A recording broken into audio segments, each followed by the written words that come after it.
Thank you, Dan. Welcome, everyone. Monday, December 23rd, 2019, 39 degrees outside, 6 minutes after the hour of 6 a.m. Shane and Tobin, half man, half amazing on the line with me. Tom Eagle-Off, your morning mayor, and this is the KMMS Morning Soapbox with Tom and Shane. 2 days before Christmas, and you got all your Christmas shopping done, Shane? That I do. I do. Oh, yeah? Yeah, yeah. Now, And do you get something for all the daughters and all the well, don't you have yeah, two of them? I have two daughters, which I do buy gifts for. Yes. Yeah, yeah. What about your sister and brother-in-law and all that? No, Okay. Well, back during the 40s when I grew up, uh, my family, of course, lived through the Depression, and they decided that on Thanksgiving they would do a drawing of all the family would draw, and you'd get a name, and Mm-hmm. you just buy one gift for That's good. yeah whoever you drew because we were a big family, you know. Yeah. So, how many cards did you buy? Well, I was going to say you're the one that buys cars for the sisters or your daughters, don't you? Don't you get them a new car every year?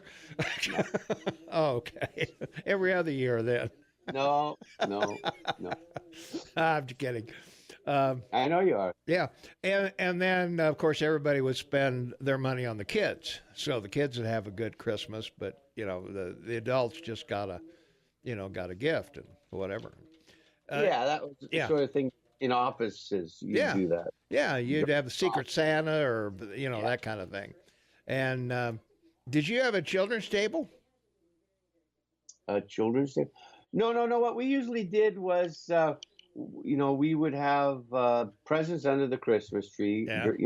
building up to Christmas. Yeah. And then Christmas Eve, we would take a couch and make a couch for each of the kids with presents that weren't wrapped from Santa. Oh, okay.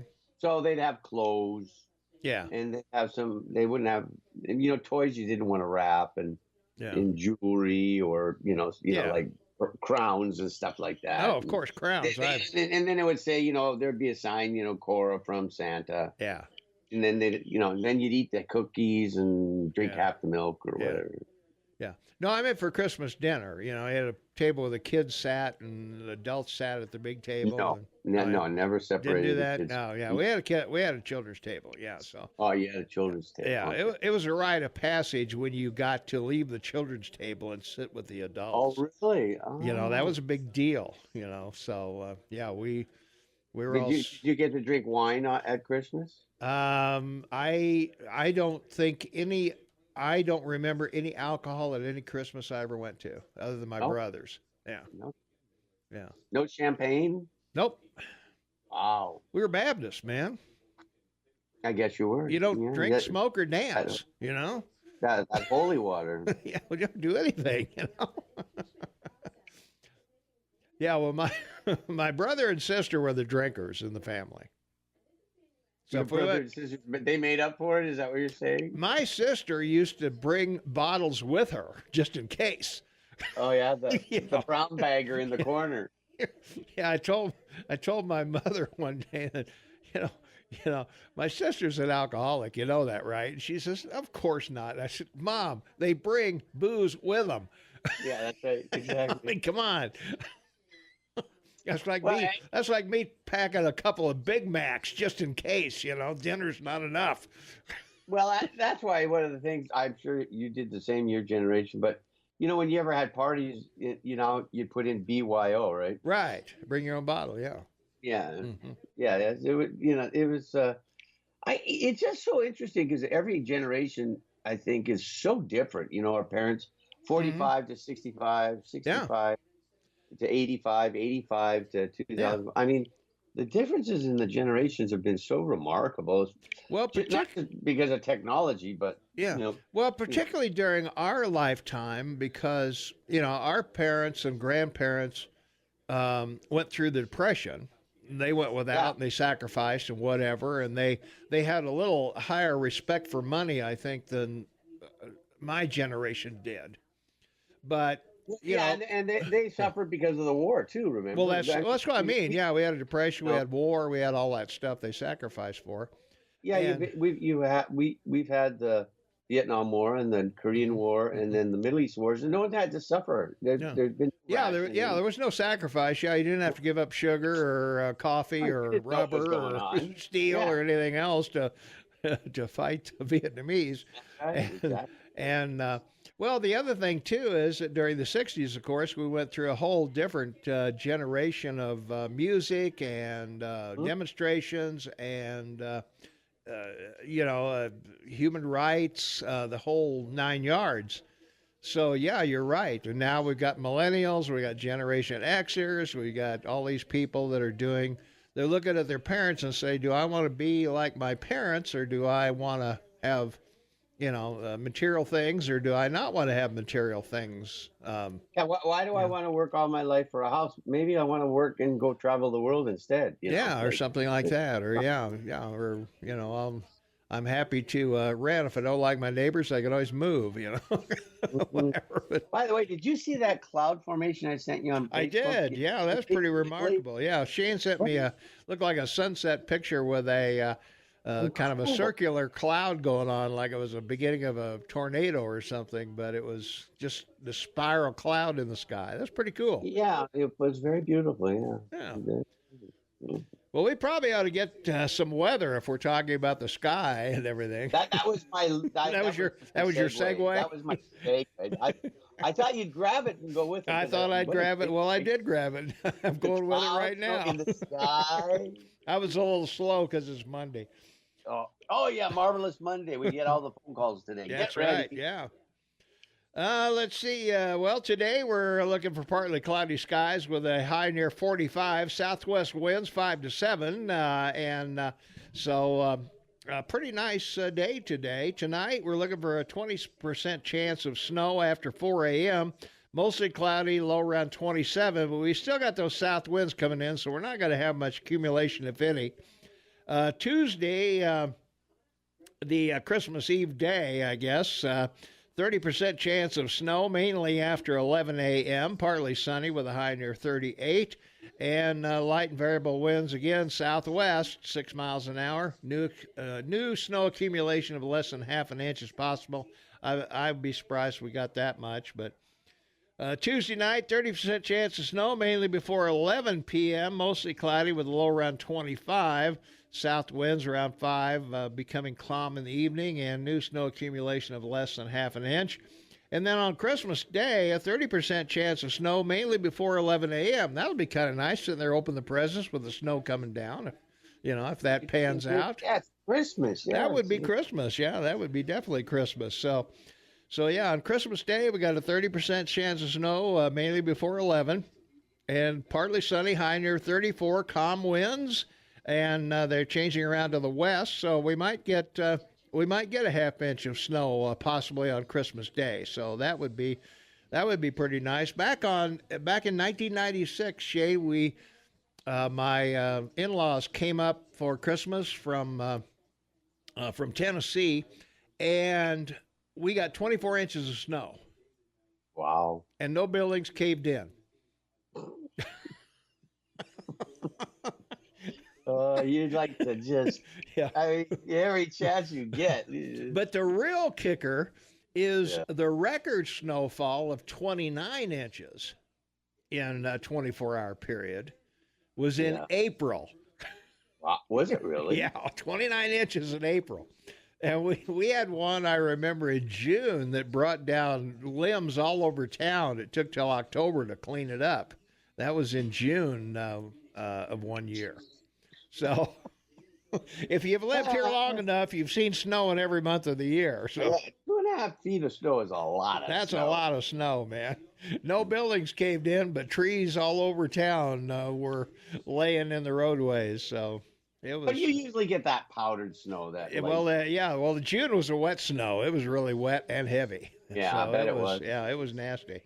But you like the powdered snow where you fall into it and make an angel. Well, the powder snow is great with your snowblower. That's right. It's not wet and heavy, and it just blows great. So, yeah. Wednesday night, we've got a 20% chance of snow again, mostly cloudy with a low around 19. And then on Thursday, back to normal, partly sunny with a high near 30. Thursday night, partly cloudy with a low around 15.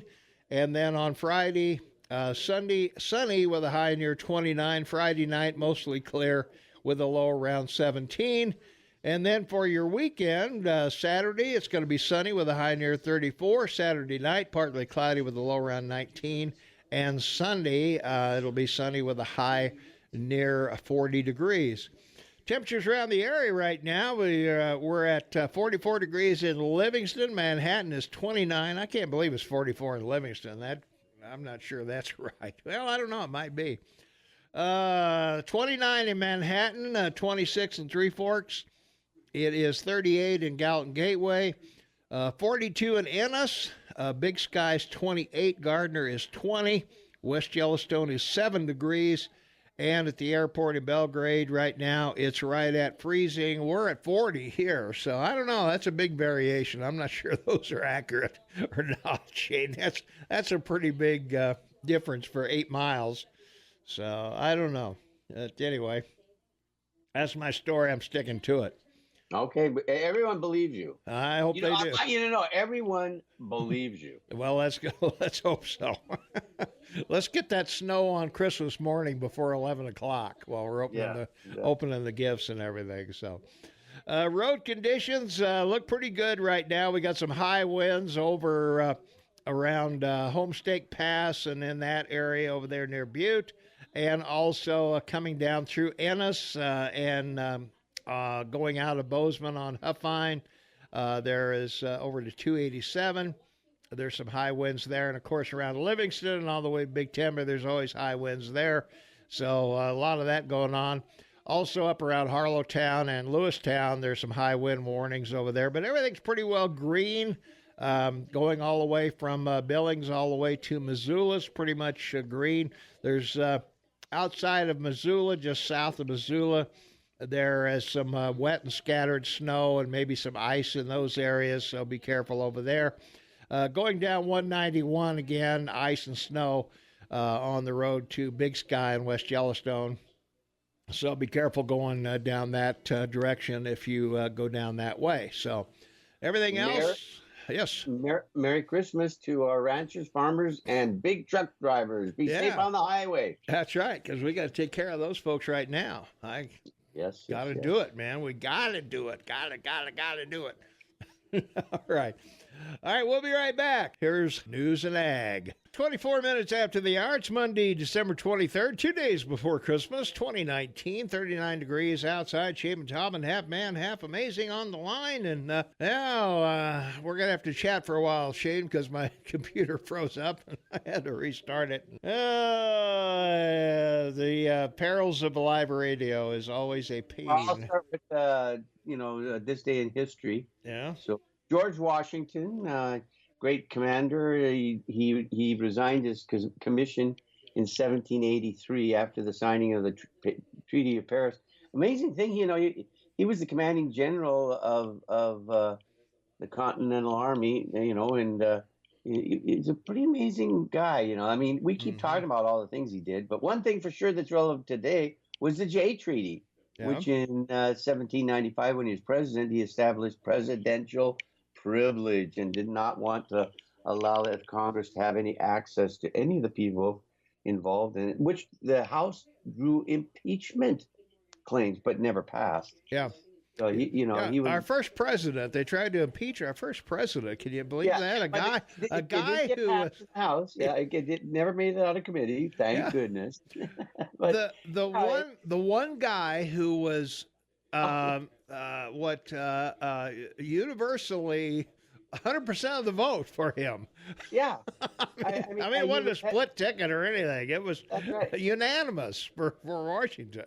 The Continental Army was established June 14th, 1775, and he was put in commander. So it's like 20 years, and then at the siege of Yorktown, which was October 19th, 1781, and that was against that Cromwell fellow, or General Cornwallis, rather, I'm sorry. And the French and the Americans cornered them, as you know. which Yeah. resulted in the Treaty of Paris, which was 83, and then he was president. I mean, this guy was around for like a long time. Yeah, he did a lot of stuff besides just being president. And then they established Washington, D.C., of course, under him and named it after him. Yeah, 1788, Maryland passed an act to cede a parcel of land for the seat of the national.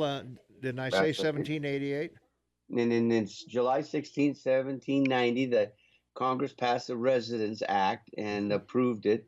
Now, interesting here, and this goes to my claim about the Democrats going to disclaim the election next year, because Washington D.C. is a very special place. They have all three branches of the government there, 6.2 million residents. But the interesting thing is that they have an elected legislator, but they can't vote. But they do have three college people. I mean, the electoral college. They have 3 votes in the electoral college, but it's interesting because as a city in the United States, it's seen as a congressional land, and or it has state rights, although the Congress runs it, and they'll use that precedent, to establish, these sanctuary cities, under the status of Washington, D.C. Wait and see. This is coming, baby, because it's already established because of Washington, D.C. Yeah. All right. What do we have next? I'm trying. I got it back. I'm trying to look up why Washington, D.C. is 10 miles by 10 miles. I know they got it from Maryland and Virginia, and then Virginia took part of theirs back. So That's right. It's not square anymore. It's 68.34 square miles. That's right. It used to be 100 square miles, 10 by 10, obviously. That's right. Yeah. So, but it isn't anymore. And I was trying to look up why they. There's a reason why they made it 10 square miles, and I don't remember what that reason is off the top of my head. Maybe our listeners know why it's 10 miles. It was the design of it. That's why. Well, it was designed as a diamond, but yeah. They could have made it 5 miles by 5 miles. I don't know. Or a bigger mess. 3.7 or 2.8 or something else. So anyway, all right, we gotta go. We got to do some stuff here. We got the Montana State News, Fox News. Brooke Foster's back. She's off vacation. She's back with the weather. And so you don't have to listen to me try to fumble through it. That's right. All right. Hey, Merry Christmas, everyone. 2 days before Christmas, I got to go out and do my last-minute shopping today after the show. So, yeah, I'll be out there roaming around. So thanks very much for being with us this morning, spending your morning with us. We always enjoy having you along with us so we can chat and share ideas and think about what's going on in our world. So, but we'll be back to think more about that right after the news. So stay tuned. We got a lot more to go.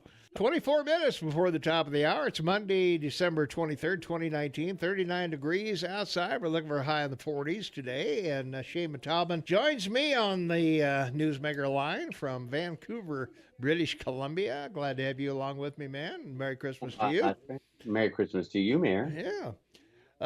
We forgot our poll question because my computer froze up there for a moment. So our poll question from Friday, why is no one watching the Democrat debates? Why is no one watching these things, Shane? I think they had another record low turnout to watch. Less than 2 million viewers. Yeah, less than 2. I tell you, that's amazing, isn't it?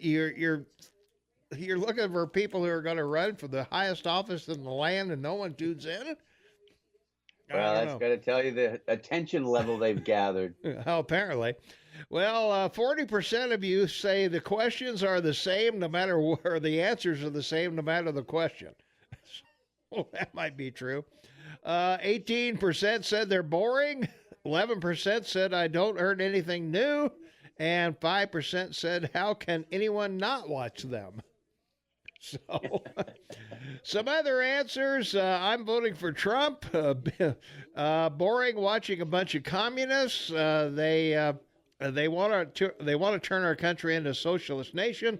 Trump is going to win because the Democrat Party candidates are mentally retarded. They're not intelligent, bunch of losers. John Wick 2 was on, so that's why I didn't watch. John Wick 2 was on. Good movie. Yeah. They never give a straight answer. They're all idiots. Who needs another dog and pony show? They are making fools of themselves. Anyone but Trump. I can't stand to watch a bunch of idiots. I have better things to do. It's no fun watching one idiot try to out-idiot the other. And I watched, but it was hard to listen. Pure malarkey. That was a good one. with Jurassic Joe making his malarkey tour. No malarkey tour. No questions of any substance, and why watch a stage full of anti-U.S. communists? Our poll question of the day today, what do you think of No Politics Sunday? We had I got a text from somebody that said, you got to do something about Sunday. So they didn't say what problem they had with Sunday. So I thought, well, do you like No Politics Sunday? So far, 60% of you say, yes, I need a break from politics, and 40% say, no, politics are the main reason I listen to talk radio. So that's early voting yet. So you can go over to KMMSAM.com or at our app at AM 1450 KMMS and vote in our poll question of the day. What do you think of No Politics Sundays? Yes or no on that one? And we need to know if you like it or not. So. Yeah. I don't know. For some folks, it might be a break. It might be nice to have a break from politics, but some other folks may say, yeah, that's why I listen. I want to keep up to speed on what's going on in politics. So, all right. Let's see. Back to our day in history. 1823, the poem A Visit from St. Nicholas by Clement C. Moore was first published in the Troy, New York Sentinel. That's right. And this will interest, I think, all of our listeners. We know it all as 'Twas the Night Before Christmas as the first line, and famously probably one of the most well-known poems ever written. It was anonymously published in 1823, and as you said, Clement Clark Moore took credit for it in 1837. And interesting guy, he was an American professor of Oriental and Greek literature, and as well as divinity and biblical learning at the General Theological Seminary of the Protestant Episcopalian Church in New York City. Now, the reason I mention it, of course, is because of Christmas being so annual. But the other thing is his reference to St. Nicholas was St. Nicholas of Myr, also known as Nicholas of Bari. And he was an early Christian bishop of the ancient Greek maritime city of Myr in Asia Minor. So that's sort of where this, during the time of the Roman Empire. And he was made a saint and known as Nicholas the Wonder Worker. And St. Nicholas was the patron saint of sailors, merchants, archers, and repentant thieves. Wow. But the interesting thing about it was Santa Claus is actually known as, Father Christmas, originally in the U.S., St. Nicholas in Germany, and Saint and Kris Kringle in the Netherlands. So, it's an interesting thing to realize where the evolution of Santa Claus came from. So there you go. All right, we got to take a quick break here, but it's a short one. We'll be back in 1 minute. Stay tuned. 17 minutes for the top of the hour. It is Monday, and I'm so excited. We get 2 Tuesdays off, Shane. 2 Tuesdays, count them. 1, 2 Tuesdays off. We won't be here tomorrow or Wednesday. We'll be back on Thursday, of course. And we'll also be out on the 31st and the 1st of next week. So we hope that you'll enjoy the holidays without us. And you'll be busy anyway, particularly on Christmas morning and Christmas Eve, getting all the last-minute things done around the house. So we will be happy to be back after and start the new year with KMMS in the morning Soapbox with Tom and Shane. So least till they throw us out of here, we're going to stay until they pry the microphone from our cold, dead hands, I guess. I better not say that, huh? Before you go on to local news, one more person in this day of history, John G. Rowland. Now, this is important because, folks, he was the 86th governor of Connecticut from 1995 to 2005. And he served 2 non-consecutive prison terms on various corruption charges. And he also was serving in the United States House of Representatives from 85 to 91. So this was a big Republican. And he had 1 count of indictment for conspiracy to commit honest services fraud, mail fraud, and tax fraud. And he was the first Connecticut governor to be elected to 3 terms since 1784, and guess who put him in jail and convicted him? Durham, the guy that's doing. Oh yeah, well, good for him. He put a Republican governor in jail for fraud, honest service fraud, mail fraud, and tax fraud. So this guy's a junkyard dog, guys. So just remember this day we told you just before Christmas who he nailed last in 2004. Well, continuing with this day in history, 1941, American forces on Wake Island surrendered to the Japanese during World War II. And that was quite a battle, the Battle of Wake Island, yeah. Battle of Wake Island was major, and it was part of the southern advance of the Japanese military. They wanted to get to Indonesia for oil and minerals and stuff, and Wake was in the way.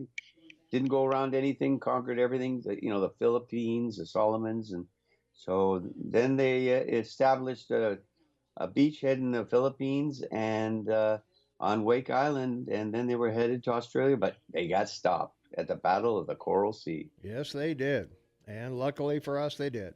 That's right. And Australia. Yeah, that too. 1948, former Japanese Premier Hideki, I should say, Tojo, and 6 other Japanese war leaders were executed in Tokyo. War crimes. And they were nasty people. That's right. Tojo was a samurai, and he took over the government in Japan, and he should and did pay for what he did, because it wasn't just what he did to the rest of the world. It was the entire, fight against China that he started in 1934. So, Japan had been at war for a long time, It wasn't just the United States, on that frightful day, December 7th. But they were the Middle East of their time, I think. They were all fighting against each other for centuries. In the Reikanen King, where 1 million people were murdered by the Japanese army when they took over the city. Can you imagine 1 million people, men, women, and children? Ugh. Yeah, they were nasty people, I'll tell you. They were not nice. Well, in 1972, we all remember this if we were around. The Pittsburgh Steelers beat the Oakland Raiders 13-7 in an NFL playoff game on a last-second touchdown catch by Franco Harris that was dubbed the Immaculate Reception. Bounced off the shoulder pads of the intended receiver, and Franco Harris picked it out of the air and ran it back, and that was all she wrote. That's it, baby. It was fabulous. Yep. That was some game, man. Pittsburgh was Oakland was wondering, what the hell? Yeah, and Terry Bradshaw and the Iron Curtain, which is what they called the Pittsburgh defense, they were the first great American football team because they won 6 Super Bowls. So, 4 in a row, actually, I think, or something like that. No one's, everyone talks about Brady all the time. Yeah. I don't know. I watched Breeze last week devastate the Colts. Breeze is pretty good, yeah. And the record he broke, for the most touchdowns in passing touchdowns. I think there are a lot of great quarterbacks out there. There are. Well, the amazing thing about Brady is that 198 players were taken ahead of him in the draft. Yeah, that's the amazing thing. He was the 199th player taken in his draft by the Patriots. And I think, man, you have all these football experts sitting around and. Well, we're at 199, guys. What do you want? Brady, he's all right. Yeah, we'll take him. What the heck? Yeah, he'll look good in a brief. He'll look good in one of our, Yeah. shirts. Yeah, he'll look good in the uniform. He's a good-looking guy. So.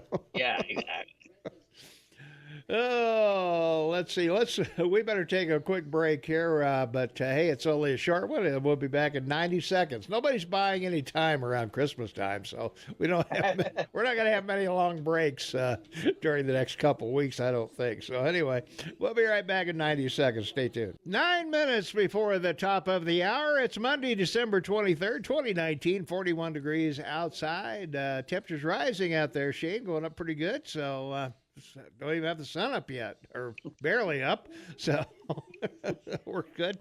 Hey, coming up at the 7 o'clock hour, many of you who have listened to KMMS for a number of years remember that we did a show years ago called Open Range, and Harry Kirschenbaum and myself were fortunate enough to be the Friday hosts of that show.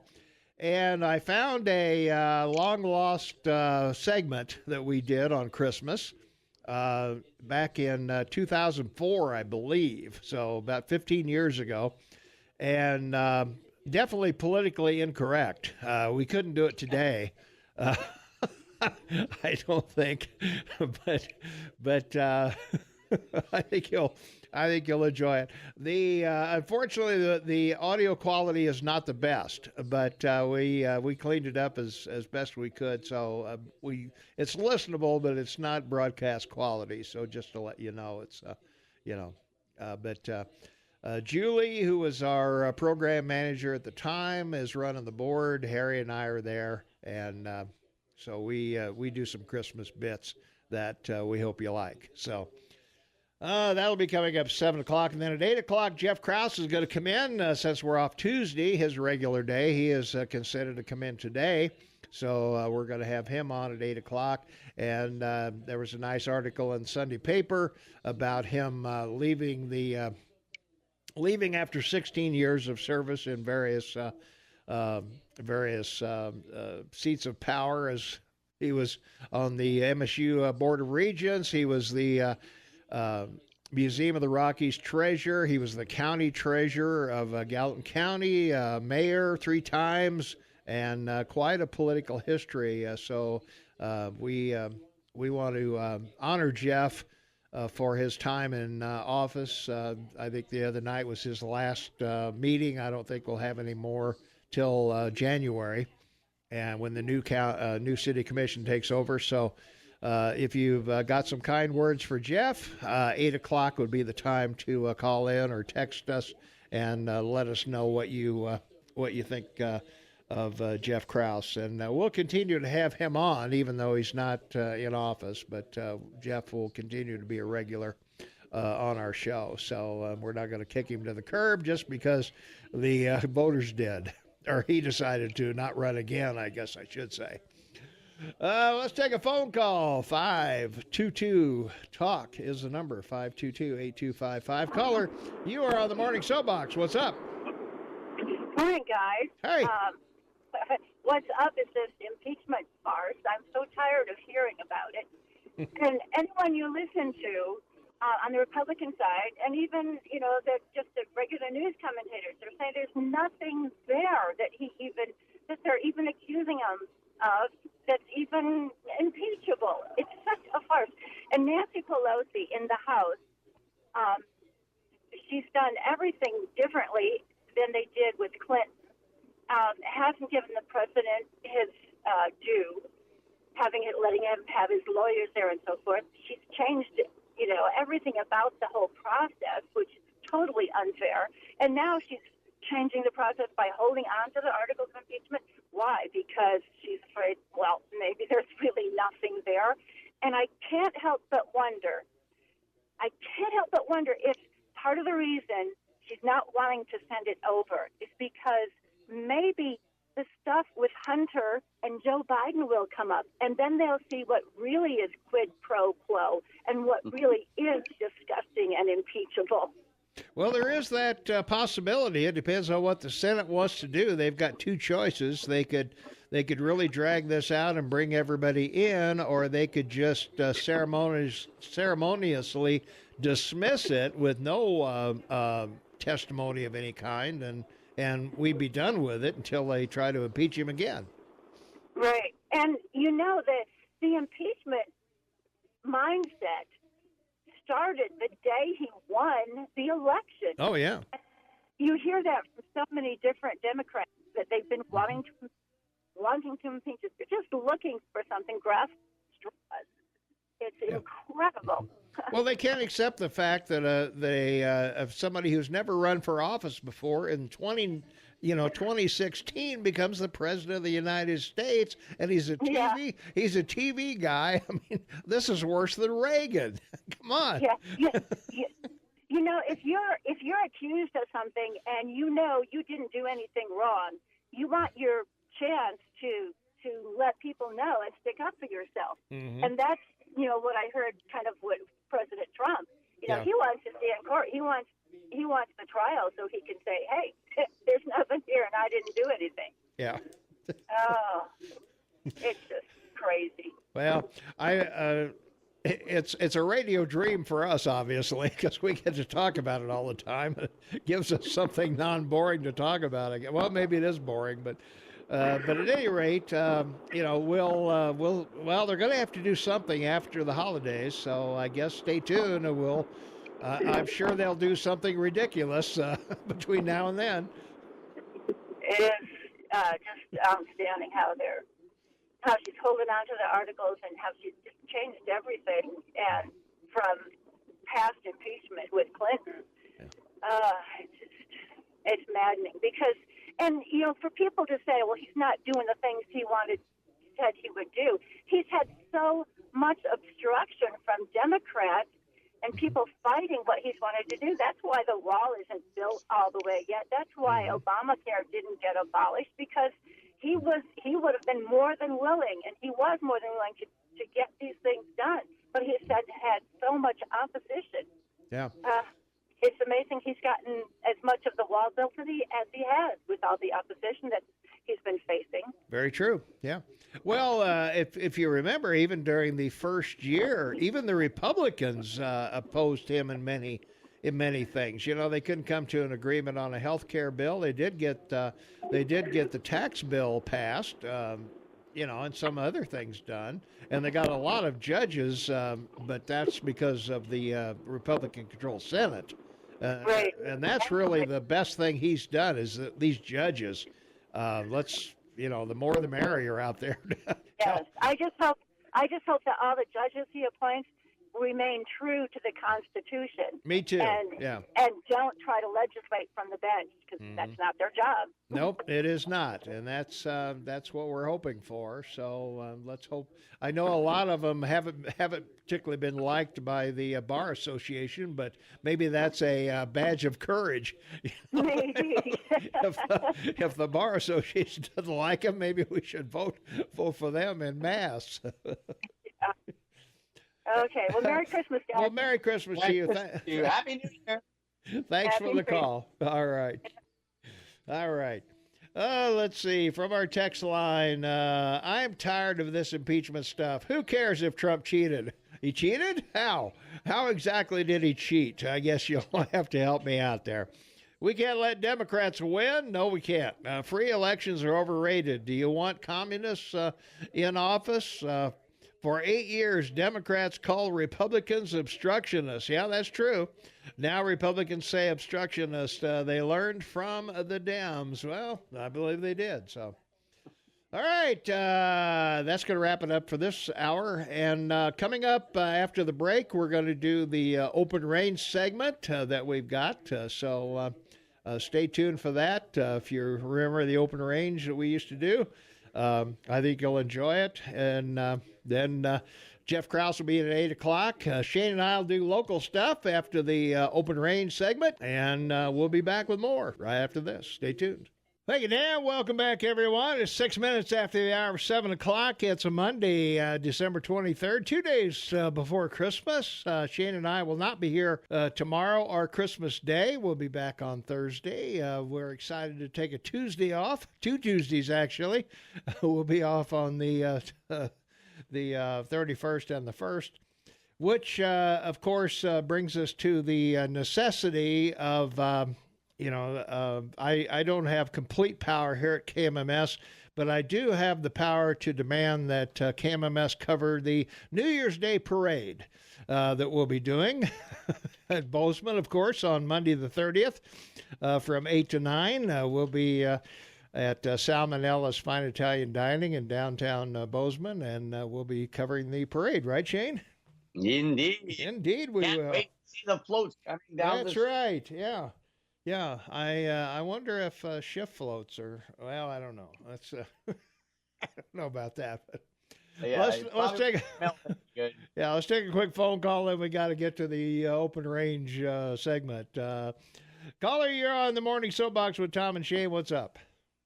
Good morning. I just want to wish you two guys a very Merry Christmas and enjoy your 2 Tuesdays off. All right. Well, thanks so much. I appreciate that. We'll talk to you at Halloween in the new year. All right. Thanks much. Thank you so much. All right. All right. Thanks. All right, bye-bye. Bye-bye. All right. All right. As I mentioned earlier, we used to do a program on Fridays called Open Range. In fact, it was every day from 4 to 6. And it was a local show with different hosts. Harry Kirschenbaum and myself were the hosts on Fridays. And we did a couple of Christmas things along with Jennifer and Julie and whoever used to be here. So let's take another phone call before we do this again. Caller, you're on the morning soapbox with Tom and Shane. What's up? Yes, this is Lee Wetzel in Livingston. I'm calling about the community Christmas dinner again. All right. All right, we have a little change this year we need to announce. It's very important. The community Christmas dinner is the same as always, but we moved our location, so we don't want people to know that we've, if they go to the Livingston Fairgrounds, it will not be there this year. We're going to be at the Livingston Civic Center, which is a quarter-mile away. It's on Sacagawea Park in the center of Livingston on the bank of the Yellowstone River. Same time, 12 noon to 2 o'clock, free to the public, no charge whatsoever. On a really bad year where there's a lot of unemployment and so forth, which we don't know what will happen this year. We've had up to 1,000 people that needed a free meal on Christmas Day. Well, all right. So it's going to be at the Livingston Civic Center. Is that right? Livingston Civic Center this year. All right. And that's where it will be held. So anyone that comes to it, let someone know that we've moved it to the Civic Center this year. All right. Hey, thanks for the call.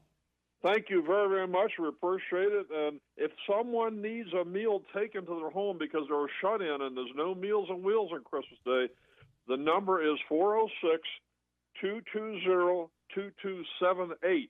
If they call that number, they can talk to Joyce Smith, and she will set up arrangements for someone to bring a hot Christmas meal to their home for how many ever people are in the home. All right. Wow. That's great. People volunteer part of their Christmas Day to travel around the county and deliver meals to the shut-in people. All right. Thanks so much. If you'd appreciate it if you announce that a couple times throughout the day, so everybody could get that information. Yeah, I wrote it down, so we'll try and promote that for you as much as we can here today. So thanks for the call. God bless everyone, and a happy Christmas and Happy New Year. Happy Christmas to you too. All right, we're going to do this open range thing, like it or not. So I apologize for the quality of it. It's not the best quality out there, but we hope that you will enjoy it. And as I said, Shane, I think it's on the same wavelength you're on, so be quiet if you can. So here we go.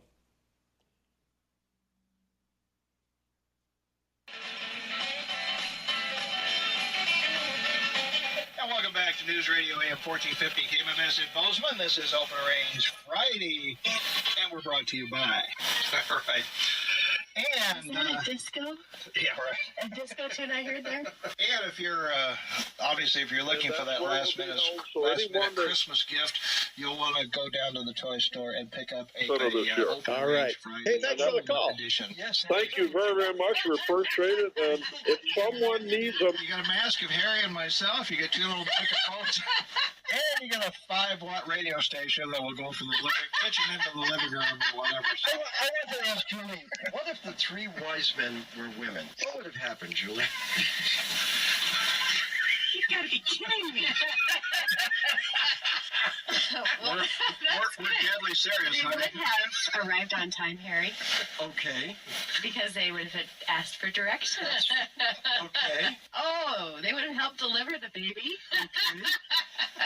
And cleaned the stable and made a casserole. Okay. A casserole? Yeah, you know, that's where you throw A bunch of stuff in one pasta pan. and mozzarella and, although that's a big ziti. Frankincense and Figure out what to be later. Would they have done anything else? I know what a casserole is. over a menorah. If the 3 wise men were women. Practical gifts? They would have brought practical gifts? Practical gifts. Like your supply of disposable diapers. What is Frankincense and myrrh? Yeah. What is that? That's a good... They're just herbs, aren't they? It's a New York department store.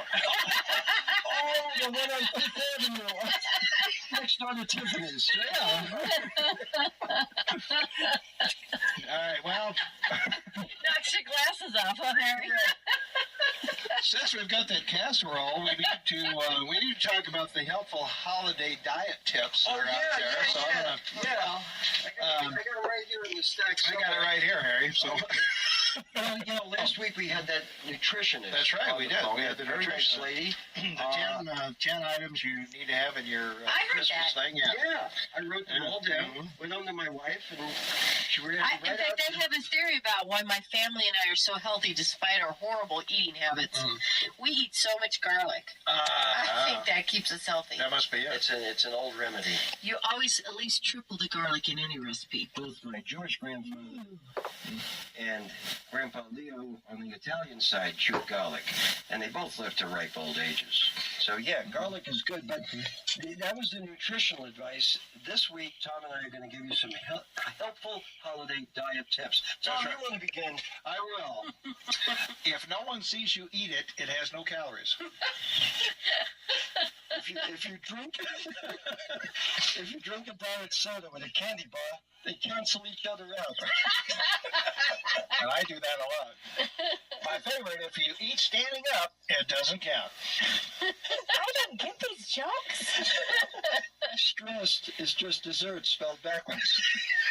Oh, If you eat the food off someone else's plate, it doesn't count. Cookie You didn't put it on there. Cookie pieces contain no calories because the process. Give me some more of that like that. Because the process of breakage causes calories. You better finish it. Causes calorie leakage, in case you missed that one. Food used for medicinal purposes have no calories, obviously.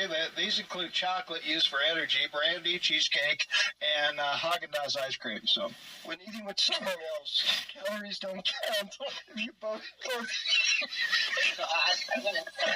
Jennifer, can you help him out? when eating with someone else, calories don't count if you both eat the same amount. Right, there you go. Thank you. That was my attorney. And last but not least, movie-related foods are much lower in calories simply because they are a part of the entertainment experience and not a part of one's personal fuel. So this includes milk nuts, popcorn, and butter, Junior Mint, Snickers, and gummy bears. So there's our holiday helpful diet advice to you. Basically, you can eat just about anything you want. That's right. But I'll add something to the list. And if you try foods traditionally related to somebody else's religious observance, that doesn't count. Okay. It has to be your own religious observance for the food calories to count. If you eat something that you saw on TV, it doesn't count either because it wasn't your fault that they showed it to you. Yeah. once in a while throughout the year, I look down at my gut and I start thinking diet, and so I reach for the box of matzah in the back of the pantry there, and You can never tell when matzah's stale. That's true. But that's exactly what I had in mind. So all the goyim can eat potato pancakes or latkes, all they want. Forget the oil that they're fried in, etc. Yeah, that's right. And no calories. There you go. That was Sour cream and applesauce, no calories. Oh, perfect. Perfect. And before the bottom of the hour, we were going to do the Christmas carols for our disturbed listeners. Oh, yeah. We got to get that out. Let me find that. That's here somewhere. But you start her off, Tom. I will start. Yeah, there you go. Schizophrenia. Yeah. As And their favorite they carol. pronounce it in Mississippi. Do you hear what I hear? I like the multiple personality disorder. Their favorite carol is "We Three Kings Disoriented Are." Dementia. I think I'll be home for Christmas. And people who are narcissistic, hark the herald angels sing about me.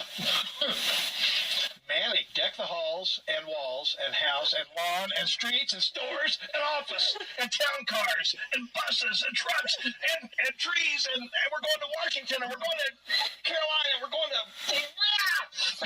This is my favorite carol of those who are paranoid like me. Santa Claus is coming to town to get me. Borderline personality disorder. Thoughts of roasting on an open fire. Personality disorder. You better watch out. I'm going to cry. I'm going to pout. Maybe I'll tell you why. Is there a dyslexic on there? Attention deficit disorder. Silent night. Holy... Ooh, look at the froggy. Can I have a chocolate? Why is France so far away? And the number 10. Top, for those with OCD or obsessive compulsive disorder, their favorite Christmas carol is Jingle Bells, Jingle Bells, Jingle Bells, Jingle Bells, Jingle Bells. Well, you guys remind me of a card I bought this year, and maybe Seth can help me out. I think we wrote that card. 10 Hanukkah songs that never made it. Okay. Oi to the world. Oi to the world. Seth, do you remember any of the other ones? Oh, come on. I bet you. I'll have to think about it. I can remember some of the other ones. But What was that thing that we had right here that Jennifer Berry? We had this thing about the rural thing in diversity. I mean, last week we talked about Hanukkah, and now we're basically on the eve before the eve before the eve of Christmas. Feels like Christmas Eve, doesn't it? It does, doesn't it? Because we're heading into the weekend, but there are still 2 shopping days till Christmas, plus tonight.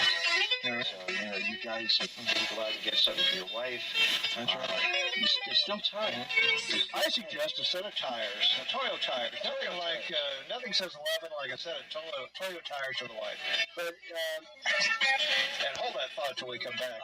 This is News Radio AM 1450 KMMS in Bozeman, and we do have to duck out of here for just a few seconds, but we'll be right back after these important messages. So don't touch that dial because the Surgeon General says touching plastic may be dangerous to your health.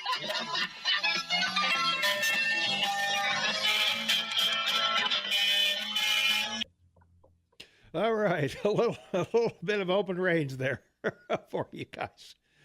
Well, I know it's hard to understand. It was well, come on, it's 15 years ago, and it was on audio tape, and it's sitting in a garage for 10 years. So give me a break. But anyway, it's hard to listen. It's hard to listen to, but hopefully you got some out of that. And as I say, it was politically incorrect. I don't think we could do Christmas carols for our disturbed listeners today, Shane, without getting a monstrous amount of phone calls about why are you making fun of him? Why are you making fun of people? So. Yeah, I don't know. So anyway, I hope you got a little of the things out of that, but yeah, it was pretty bad.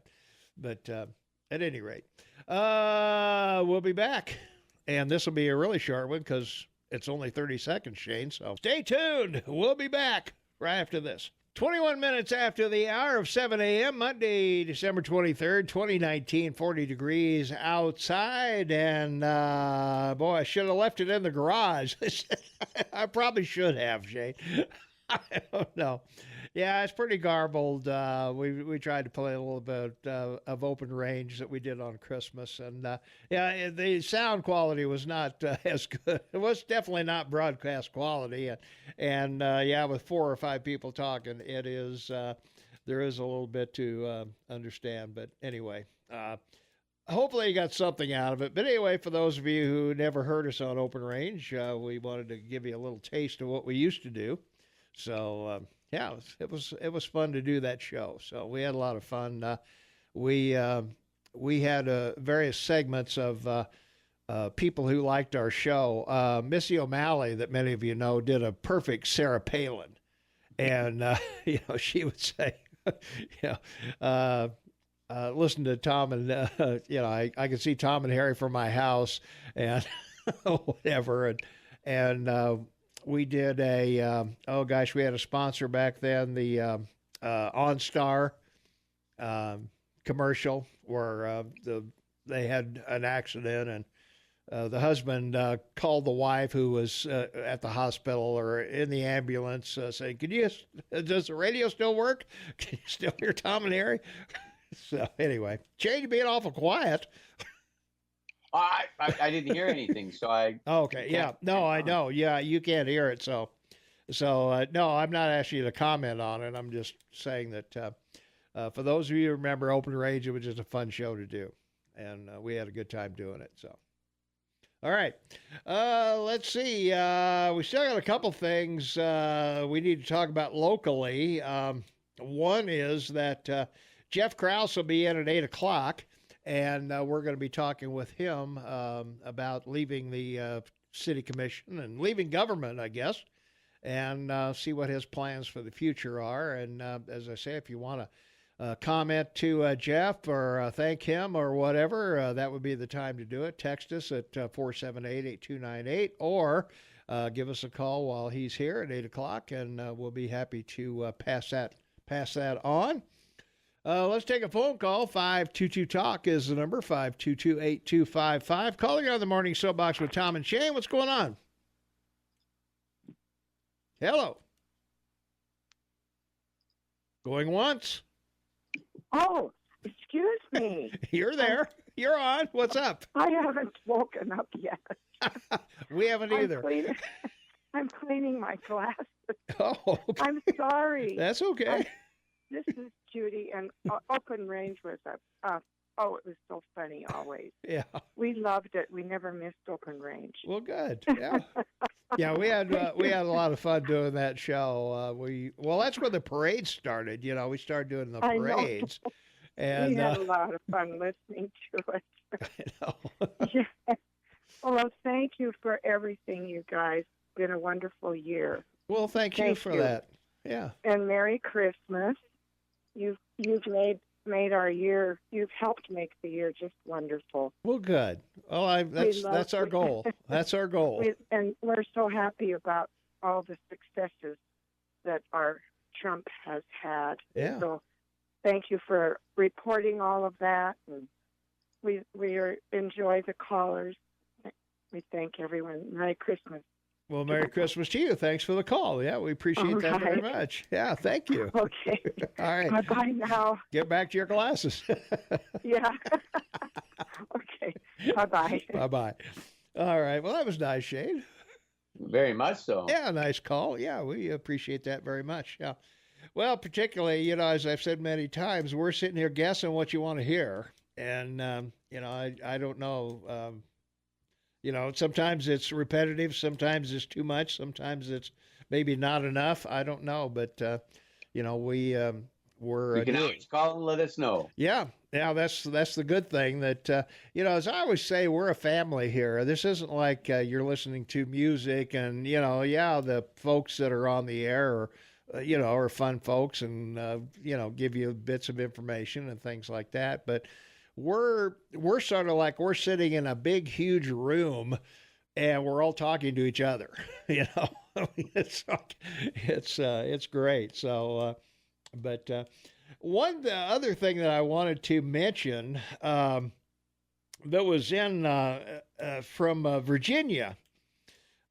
Standing room only crowd, more than 400 packed the meeting room, filled the lobby, and spilled into the parking lot in rural Buckingham County, Virginia. And they had one thing on their minds, and that was guns. And they wanted to make their county, Shane, a Second Amendment sanctuary.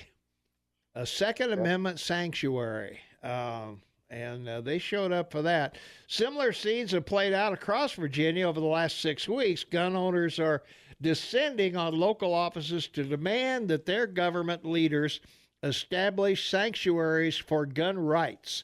And the resolutions promoted heavily by the gun rights group, Virginia Citizens Defense League, vary from county to county, but most declare the intention of local officials to oppose any unconstitutional restrictions on the Second Amendment right to keep and bear arms. In the last 2 months, more than 100 counties, cities, and towns in Virginia have approved such regulations. So I don't know if we need something like that here in Montana, because gun ownership is pretty much a deal, and you can certainly open carry anywhere in Montana other than maybe government buildings. They'll probably disarm you there, but as far as walking around the streets of Bozeman, you can certainly have you can slap some heat on your hip, and you're pretty much free to do that. So, well, yeah, and of course, this is the result of the election ad for governor, and the governor that went through that whole blackface incident and everything, and lieutenant governor that was charged with assault and sexual. And they got reelected, so they figured, we have a mandate now. So they've proposed all these new gun laws in West Virginia, and of course the electorate said, "What? Wait, we may have voted for you, but that's not we didn't." It's sort of like we didn't send you to Washington to impeach the president, but they did it anyway. Mm-hmm. So the people in your country, they show outrage when they should. Yeah. Can't say that about Canada. No. Use the wrong pronoun, you're going to jail. Yeah. But in Canada, come on. There's just no outrage here. Who wants to live in that socialist cesspool? Yeah, right. Yeah, exactly. Yeah. I'm sorry. I shouldn't insult your country. Yeah. Oh, no. Please go right ahead. You increase our debt from 600 billion to 700 billion. You'd think there'd be some outrage. No, that's okay. Yeah, it's okay. Yeah, the money's for a good cause. Well, we don't know where it went. Well, that's why I say it was for a good cause.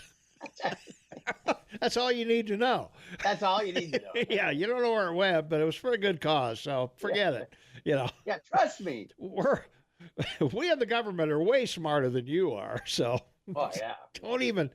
We could explain it, but then you wouldn't understand it. So that's right. Yeah. All right, we'll be back right after the news. Stay tuned.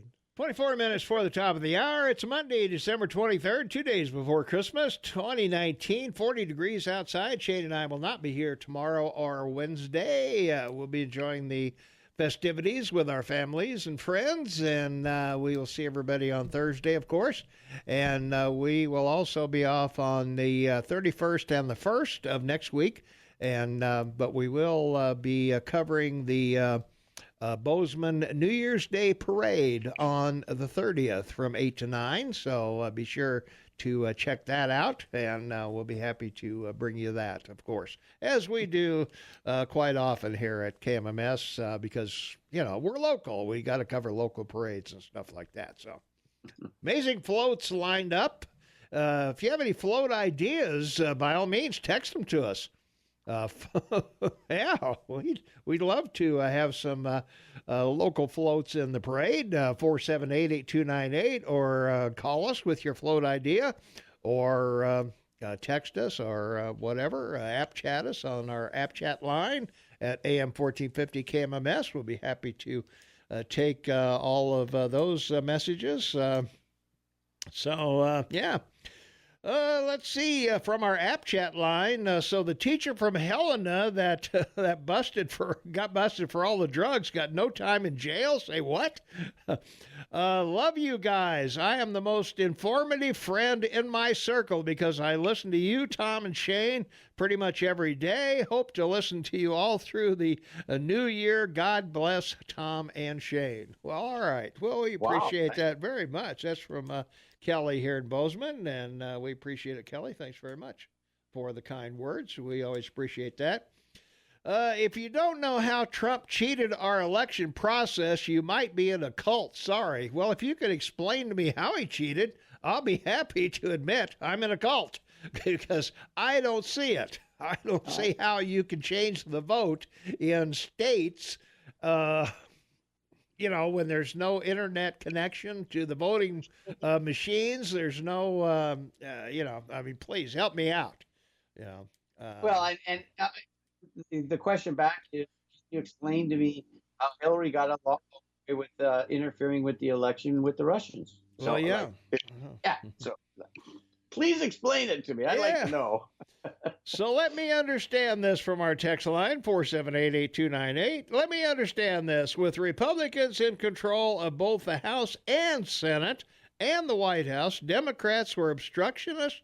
Sounds like Trump needs some cheese to go with that wine. Well, they weren't obstructionists during the first 2 years. The Republicans were the obstructionists of the That's first right. 2 Robert years. Ryan, that Speaker of the House. Paul Ryan, actually. But, Paul Ryan. I'm sorry. Oh, that's all right. Yeah. But he was also, wasn't he Romney's vice presidential nominee? Yeah. Mm-hmm. Yeah.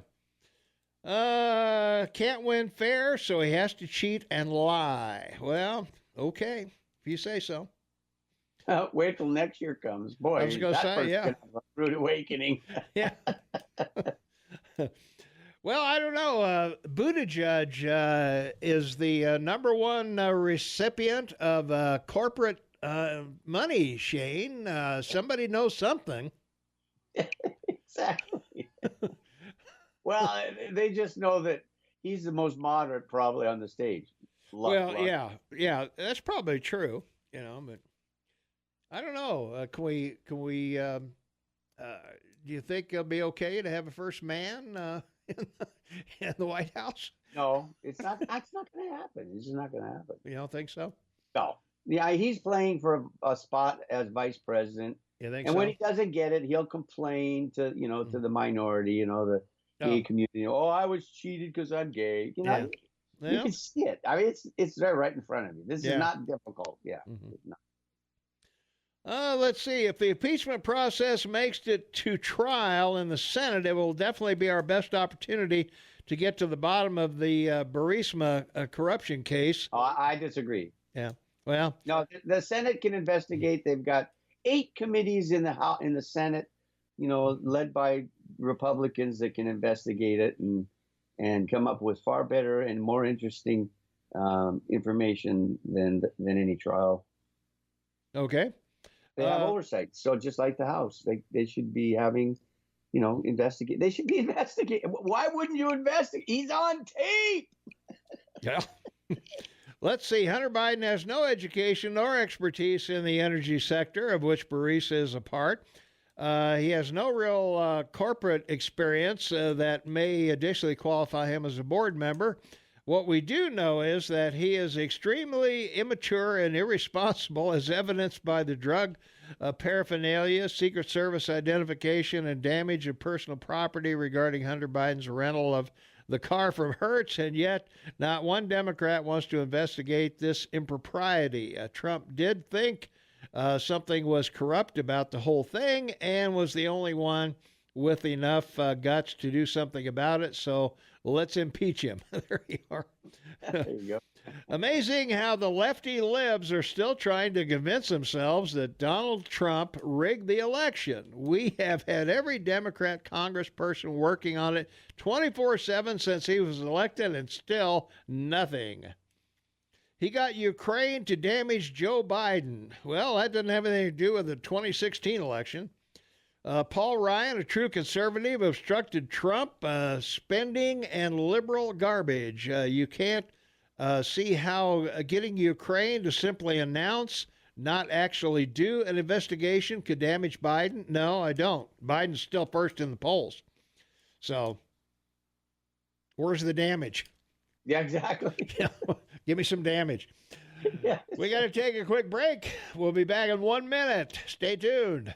16 minutes for the top of the hour, 2 days before Christmas, December 23rd, 2019. Merry Christmas, everyone. 40 degrees outside, and we're looking for, a high in the mid-40s, I think, and southwest winds. Should be pretty nice today. Next couple days, if you need to get out and do some Christmas shopping, now's the time. Get out there and get her done, as they say.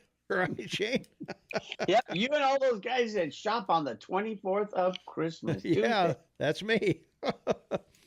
Hunter Biden con Burisma, Trump cons people in his fake university, cheats his foundation, and people reward him with a vote. Yes, first in polls. The polls would be great without Trump cheating. That is why Trump was afraid and needed to cheat with Ukraine. Wake up, cultists. Cheat with the Ukraine? What are you talking about? We haven't even had a primary yet. And shouldn't Trump do this cheating with the Ukraine sometime in like October? Well, I'll say three things. In Trump's lifetime, I believe that, memory serves me right, he invested in 32 different ideas. Mm-hmm. And literally 9 out of 10 will fail that you invest in anybody. Yeah. Number two, he doesn't need, he can't be corrupted because he's wealthy. Yeah. Number three, he settled the college issue because he was misguided and he admits to it. So he settled it, and he settled with all the people with that issue. Mm-hmm. And number four, you've covered the vet deal with his thing that he paid back, and so I mean, all these arguments are good, but he's resolved them all honorably. Mm-hmm. Honorably, he didn't walk away from any of his responsibilities. All right. That'll prompt some textures, I'm sure. I'm hoping. Why do you think I did it? Yeah. Well, we'll find out. See what happens here. Let's see here. Excuse me. In other local news, we've got the Bobcats do. They got beat pretty handily. The defense didn't show up, and man, they got tromped pretty good. So they're out. No they're California out. Bowl game? Huh? No California Bowl game. Nope, they're out. They're gone. They're home with their feet up with an adult beverage watching the playoffs. Oh, that's huge. Yeah, it'll be North Dakota State against Weber, or whoever won their game, the Weber State and somebody else. I forget who they played, but so yeah, they're done for the year. But hey, they went a long way. They should be commended for as well as they did. Yeah. They did quite well. They beat up on Montana. They won the Montana thing again, the Brawl of the Wild, for 3 or 4 years in a row. So that is a winning season right there. If you beat the Grizz and win the Cup, you are you're. That's right. Anytime a Bobcat can scare a Grizzly away, that's a good day. That's true. Yeah, that's. If that would be the only game they won all year, that would be a successful winning season. Well, we've got a we've got a landowner that's putting an easement on some Big Sky property. Shane, 20 acres is going to be free from development. Won't be developed. It's Gallatin Valley Land Trust. It's a densely wooded area on Andesite Road, and it will remain undeveloped in that area. Wow, 47 acres. Isn't that great? 20.5 acres, actually. Oh. But, yeah, sorry. I may have misspoke. You live in the wilderness, and you live in a wilderness, and you're going to save 20 acres. Wow, that's great. Yeah, that is pretty good. Great. Yeah, that's 20 football fields, in case you want to know. It's not a big piece of land, but... I know, but I'm being still, you're going to keep the woods intact there. Yeah, it's a beautiful area between rivers and streams and wildlife, and there would have been more attention to paid to spreading development out or doing less of it. So anyway, the property sits just above the Meadow Village. So it's in a neighborhood with large homes tucked among the stands of tall pine out there, and pretty good. Yeah, good shape. the owner's waving a flag to the commissioners of the county or the city of Bozeman. Buy it for a park. Buy it for a Yeah, park. that's right. Yeah, put a park in there. So that's what we need to have for sure. Yeah, we need another park. That's for sure. So, well, in other news, they're also talking about Bozeman homeless. And I've always said, if you're homeless in Bozeman, Montana, if you didn't start walking south in August, there's something wrong with you. I mean, if you didn't start hitching to Arizona or California or somewhere like that, you know, I don't know. And I don't mean to make light of the homeless population. It's obviously that people become homeless through no fault of their own. It's circumstances. They lose a job or they, you know, whatever, something happens to them medically or who knows what. But still in all, you Ultimately, though, it does come down to choice. Well, in many cases, it does come down to choice. That's certainly true. As I've said many times, unless you're physically or mentally unable to work, being homeless in the United States of America is a choice, not a. That's right. There's too many benefits out there that are offered to people in that condition. So I mean, it's Now, I myself have been living in my car at one time in my life, as I've mentioned many times on the show. and it was a small car, folks. It was a small car, yeah. Well, I was smaller then too. It was not. Thank God it wasn't standard. You know, yeah, it was a hatchback. It was an automatic. It was a Mazda hatchback. You know. Was it standard or automatic? Gosh, I don't remember. You know, Quite it's honestly. important because if you had a shifter in your way, that would have been an uncomfortable sleep. Well, no, I didn't. No, I couldn't lay down in the seats because, you know, I mean, there was bucket seats, whether it was a shifter or not. Oh, okay. You know, so I slept upright with a pillow, and there was no getting in the back because everything I owned was in the back of it. You know, so. And after I got my first job and in advance, I got a room in this hotel in Oceanside with no lock on the door. So I had to unload the car, take everything in at night, and then pull it all back out in the morning to drive to work, and then come back home and drag it all back into the room. So it was a fun time. Let me tell you.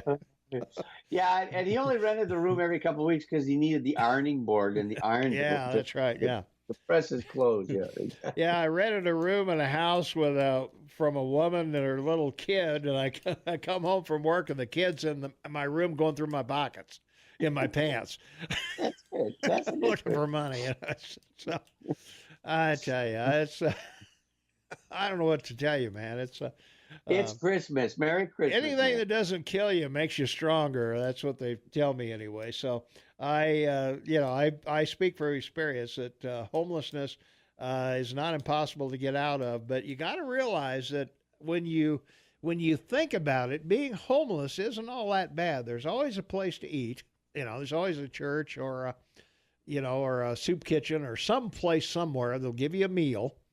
You know, or they throw stuff out of the back of restaurants and supermarkets all the time. So food's not an issue normally. And being in San Diego, even in the winters, it only gets down to about 45 or so. You know, so it's not unlivable. And you got no responsibility. You got no taxes. You got no job. You got no responsibilities of any kind. No bills to pay. Yeah, no bills to pay. There's a support group there. You know, you'll watch each other's stuff. And, I can see where some people look at the uphill climb of getting out of that. And it's, there's... people, you stand out there with a cup, people give you money, I mean, you do. I mean, they do. They'll tell you get a job. And of course, in San Diego, you can go to the beach and take a shower because they have showers. Well, down yeah, there. you go to the beach, just hop in the ocean, and you're done. So, And then rinse off under a shower. yeah, there's no problem. So, but anyway, I think helping the homeless, there certainly should be. We've got greater impact in Bozeman and volunteers with the Greater Gallatin Homeless Action Coalition. The only thing I have, the issue that I have with any kind of charity and things like that, if you're going to help people rise out of poverty, that's great. If you're going to feed them and, just keep money not going as an investment, to where they're going to stay homeless, they're going to stay on the, on the dole from that, then, that's a whole different situation. So there you go. Yeah. Over in Livingston, we need to announce they are not having their yearly feed at the fairgrounds. They're going to be at the Livingston Civic Center from 12 to 2. So if you're planning on doing that yearly trek to Livingston for their food celebration over there, and if you need food transferred to your home, call 220-2278, 220-2278. If you're shut in or, you're in an area that we're driving to Livingston is hazardous or whatever, by all means, give them a call at 220-2278. Ask for Joyce. Joyce will help you out. And again, they're not going to be at the fairgrounds this year. They're going to be at the Livingston Civic Center 12 to 2 on Christmas. So put that in your date book and make sure you show up there. So if you need to, yeah. Let's see, from our text line, you cannot help the people that don't want to help themselves. That's very true, because I think, as I mentioned earlier, sometimes when you get into the life, the longer you're in it, the easier it is to stay there. It really is. So it's got to be up to you to get yourself out of that, and well, the other thing we were just talking about it too. Mm-hmm. I mean, if you're not motivated to change your life to a different lifestyle, but you're motivated to maintain the one you have, mm-hmm. you have to get off your butt to go do it. So it's not like these people aren't doing anything to sustain that lifestyle. Yeah. They know where to sleep, they know where to eat, they know what, they know it. I mean, so clearly they're capable of making small decisions. True, yeah. But they just don't want to make larger decisions. Right, yeah. Or choices, right? Yeah. So. Because there is help out there, when I had I went on a job interview, and the guy who interviewed me had an insight that I was not well, or not in the mood to, well, I would say the mood. He knew I was troubled. He knew he knew in the background of, that I was, living in my car or whatever. And, so he referred me to this church, and these folks, took me over to their house, gave me a shower, let me use the laundry, do all my laundry and stuff like that. Gave me a little for gas, and then that evening, there was a parishioner who allowed me to stay in their home and sleep on the couch. So I had a phone at last, because job interviews, there used to be pay phones. I don't know if you remember pay phones. Yeah, there used to be. And before the drug industry took over, you used to be able to make calls to a pay phone. So when I wasn't on job interviews, I'm parked by this pay phone that I'd given them the number for, and I'm sitting there waiting for calls to go on job interviews with this pay phone. So moving into home and having an actual address so that I could put down, and a phone number that worked, and if somebody answered, they knew who I was. That was a big step in getting out of the life. So anyway, and the love and the greatness of Christians is they have no expectations. They're doing it out of the goodness of their heart. Yeah. Well, they did tell me you're not like the normal homeless people we get. Okay. Yeah, the caveat was you're bigger. Well, I'm new at it. Well, I wasn't big then because I couldn't afford food. Let's see. Let's see. Yes, first in the polls. His polls would be great without Trump cheating. That is why Trump was afraid and needed to cheat with the Ukraine. Wake up, cultists. Well, I don't know. The Ukraine thing is pretty much done, I think. Hunter Biden's pretty much done. I mean, everybody knows about it. Everybody's heard about it, and it hasn't hurt Joe at all. So, big deal. Joe's gonna hurt himself. Exactly. Yeah. Just leave him alone. Yeah. Joe's going to self-destruct, so you can just count on that because Joe's. I don't know. Joe will be done after Super Tuesday. Yeah, just leave him alone. Think of all the film he's going to create for you to use in an election. I was going to say, just let him go. Yeah.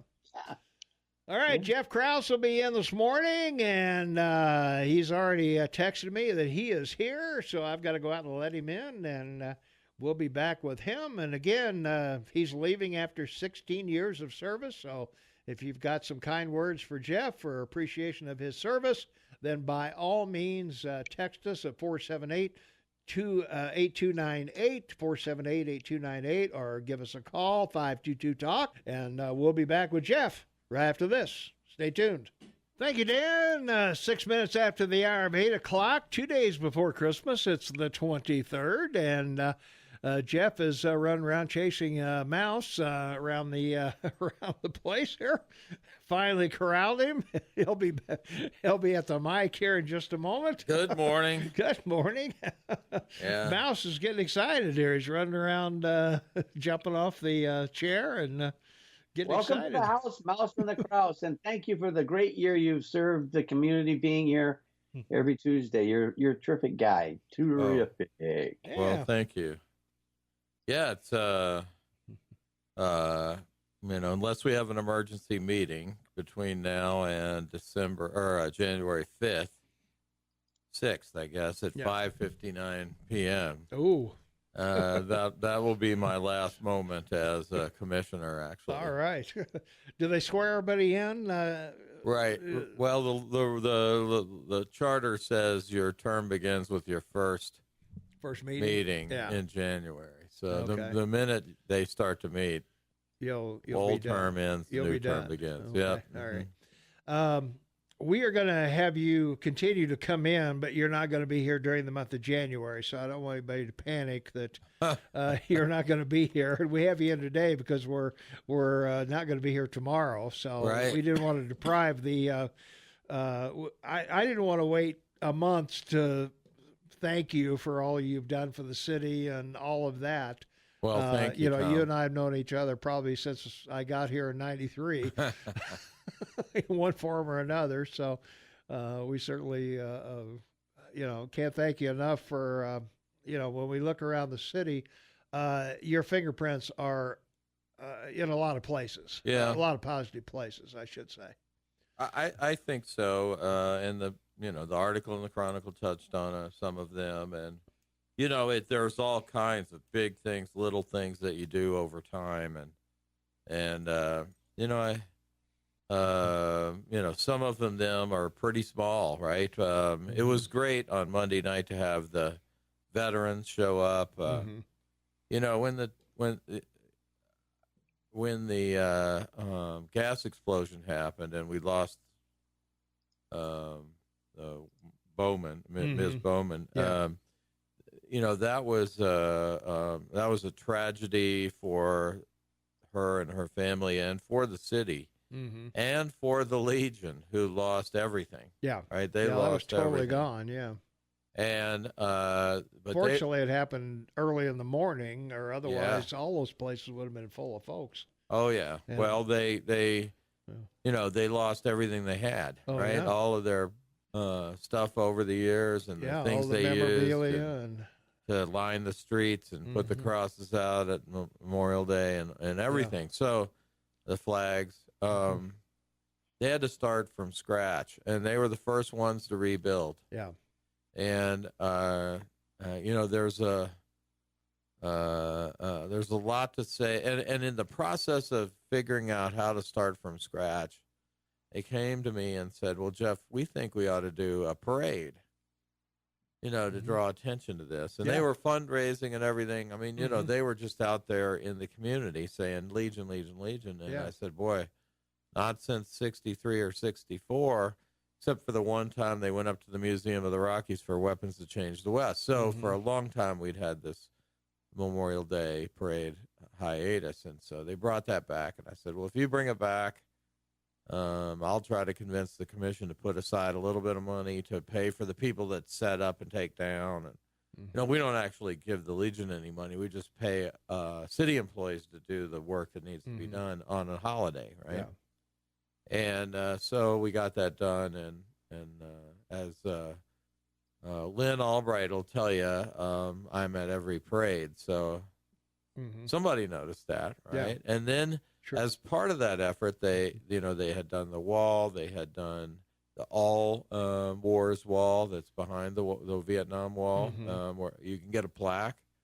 They started thinking that they should have a veterans cemetery here. Well, it's not easy to get a veterans cemetery, right? Yeah. And whoever it is, I think it's not the VA. I think it's the Department of Defense.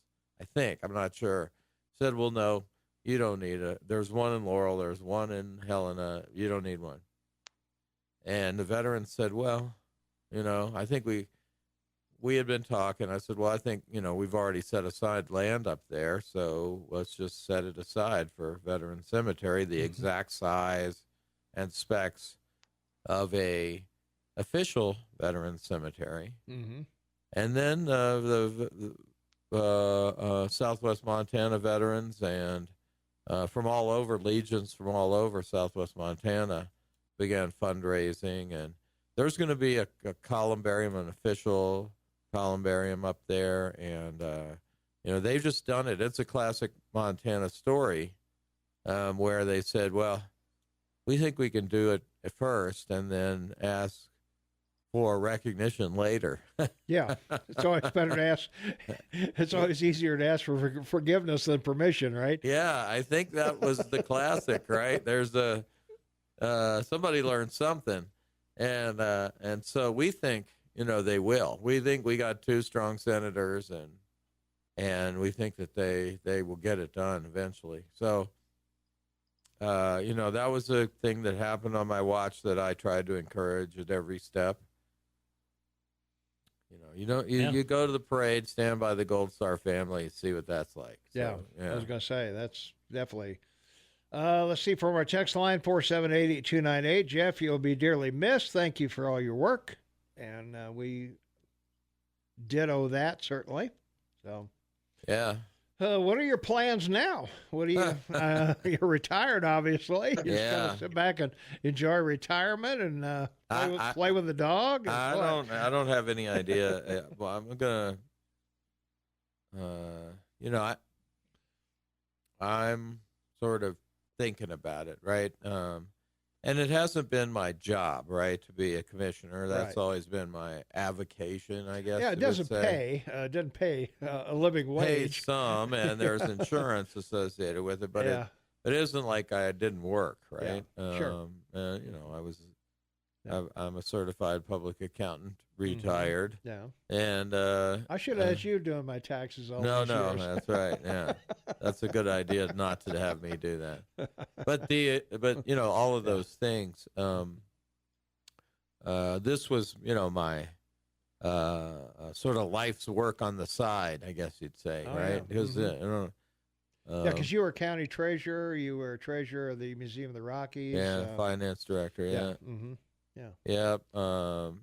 Yeah. So I had other work, but local government. Yeah, was my study, and so I had some people tell me, don't watch on Monday nights; it'll drive you crazy. So I'm going to try to just get away from that, make a clean break, rip off the Band-Aid, and all in one. Yeah. like mom always talked you into, right? And it's, it only hurt for a second. Yes, but, Yeah. Yeah. Well, I don't know. Retirement is tough. You've been kind of semi, obviously, for a while. You haven't done work every day, right, for a while. But that first couple weeks, you feel a little guilty that you should be at work, you should be doing something, or you should be producing somehow, or somebody should be affected by you doing something.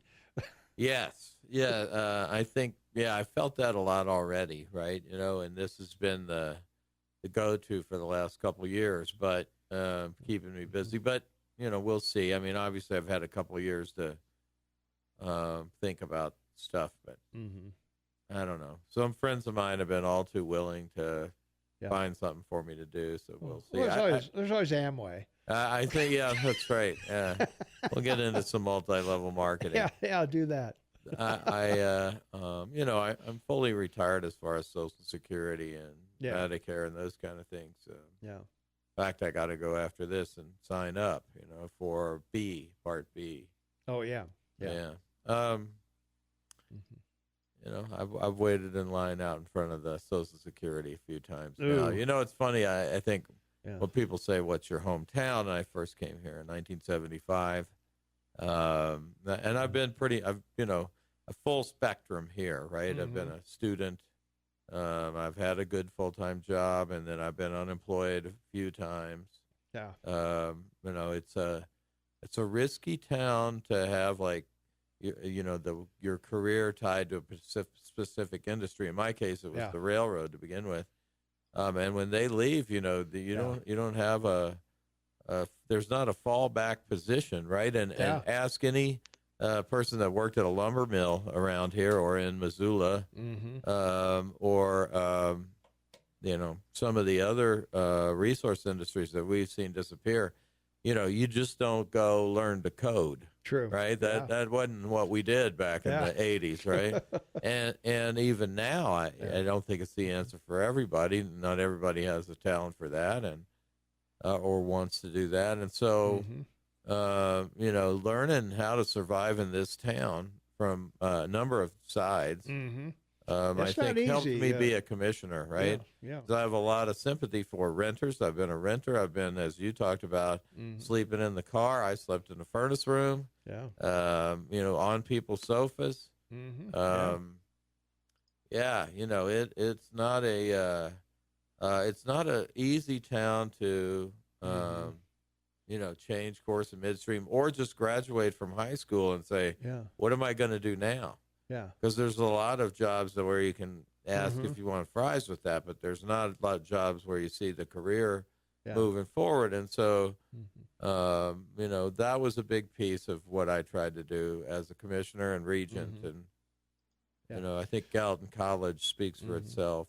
Well, that's why I've always told people that the secret, if there is one, of success in Bozeman, as far as keeping a job, and I've had 4 of them myself in the time that I've been here between 93 and 2009 when I retired. But getting to know as many people as you can, and not just people at the bar on the stool next to you, but Lions Club, Rotary, Kiwanis, Legion. These people all know people, and if you meet them in a setting like that, in a civic group, they're more likely to recommend you because you've volunteered your time, you work with them, they know you, and they're more apt to recommend you to someone if someone is saying, hey, I'm looking for somebody to do this or do that. They say, well, I know a guy in my group that might be perfect for that. So that's one way to. Well, it's good advice. I just, your church, I think, is a good one. Church, good. Church is another one. I would say, I lost my job working midnights in the train yard. Joining the Rotary Club wasn't an option after that, So. Sure. Yeah. And so that's it. But if we'd had a 2-year school, and I looked at them in Wyoming had great 2-year schools where you could go, retrain or add to your training, and so ever since then, I've thought we needed a 2-year school here, and I've always thought MSU should be more, nights and weekends than they are. I think so too. Yeah. Well, they just graduated their 1,000 students from Gallatin College, so that was that was a big one for me. And I would say in 5 years we will have graduated our second 1,000. Right? Yeah. It's gonna. Yeah. It'll take half the time to get to 2,000. It will. Right? Yeah. All right. We got to take a quick 1-minute break. Shane Tobin, half man, half amazing, is with us. Just fly on the wall there. And Jeff Krauss, of course, 3-time mayor of Bozeman, who is going to relinquish his conservative seat to Bleeding Heart Liberals soon, or if not already. So we'll be right back right after this with more with Jeff Krauss. Stay tuned. 21 minutes after the hour of 8 a.m., it's Monday, December 23rd, 2 days before Christmas. Jeff Krauss in the house, Shane Tobin on the line. Tom Eagle, your morning mayor, unelected, but flawlessly executing everything I do. Yeah, almost. But getting reelected every day. Yeah, I know. That's something, isn't it? I'm the Dennis Johnson of the city, I guess. Huh? The interim mayor till they find a real one. Huh? Dennis Taylor. Yeah. That's right, Dennis Taylor. Yeah, you and Dennis Taylor, the interims. Yeah, the interim city manager. For those of you who don't know. Yeah.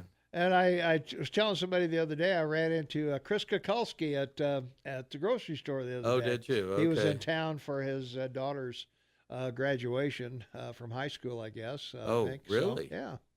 So I guess she stayed here and continued on with her senior year. Yeah, how about that? And mid semester or mid year graduation, so she must have worked hard. Yeah, I would think get so. Through early. Congratulations for that. Yeah, unless it was a college thing. I don't remember if I thought he said it was high school, but I don't know. Anyway. I'm not sure. Yeah, I don't know. So, but anyway, it's. Looking back on Bozeman, as I said, I've been here 26, 27 years. You've been here longer than that, obviously. And seeing the changes in the city, some good, some bad. Yeah. I think, maybe some reflection because, under the Kirchhoff, we had the impact fee situation. Boy, that was a big one. Yeah. That was a big one. Lawsuits from various groups on that. The home builders and Swimbia and all of those folks going on, and some of the sign codes changed. Everybody had to redo their signs, and all of that came along, and. Right. If you did anything to, now a couple of them are grandfathered in. They're so old, they're historic. Yeah. That would be the Lewis and Clark and the Cat's Paw, right there. Well, I like when people talk about a sign code, I like the Lewis and Clark sign. Do I want one that size for every business on Main Street? No, I don't. But yeah, there are certain, like drive-ins always had big signs, that kind of thing, back in the day. AMC Sullivan Photo West or whatever, that huge blade sign that used to be out. The sign code, I think we've lived with those things and adapted to them, and they work for Bozeman now. I think Bozeman's a better look. I mean, if you see the picture of 7th, back in the day before sign code, you wanted a sign code. Yeah, you did. Yeah, it was horrible. It had all that those tall old signs. 50s strip look. Yeah. And it took a while to adjust. Well, everybody wanted a sign you could see from the interstate. Yeah, that's true. Yeah, and having spent the last week in Vegas, I can tell you, we do not aspire to anything in common with what they got going on. That's for sure. Yeah, I was going to say they got a Lewis and Clark every 10 feet. They do, yeah. Let's take a phone call. 522-TALK is the number. Call you on the air with Jeff Krauss. What's up? This is Clint. Hey, Clint. Hey, Clint. Good morning, good sir. Merry Christmas. Yeah, good morning to all three of you. Well, Jeff, I hate to see you leave the city commission, but you've done some wonderful things here in Bozeman, I think. And at the museum, you've done some nice things. And what I want to say is you're my friend. We've been friends for a long time. And I want to wish you and Shane and Tom all a Merry Christmas and a Happy New Year for sure.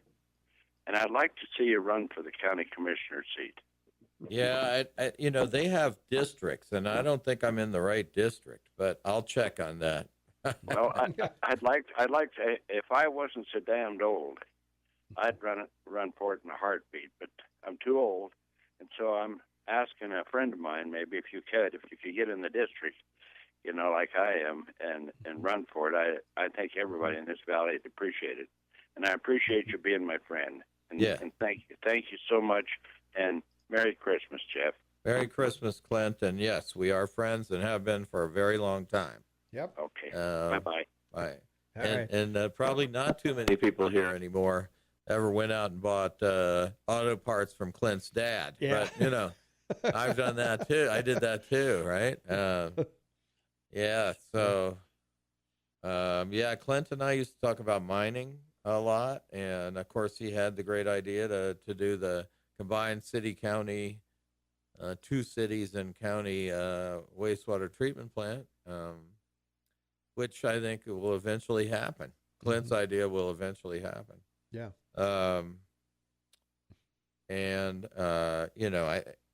We just had a lot in common with regard to,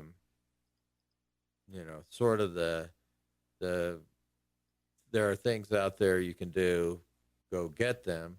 But at the same time, I think Clint has a very soft spot in his heart for the people that can't make it. And he's expressed that many times. And absolutely. I like that balance in a human being, right? And he's a lot more than just the guy that calls in every day, right? And there's a lot to him, yeah. Yeah, there is. And discussing coal mining or where the gold mining or where the gold mines used to be or are, he knows them all. Very interesting, right? Yeah, it is, let's see, from our text line, thanks, Jeff, for being the voice of reality at what was oftentimes tumultuous city meetings and negotiations.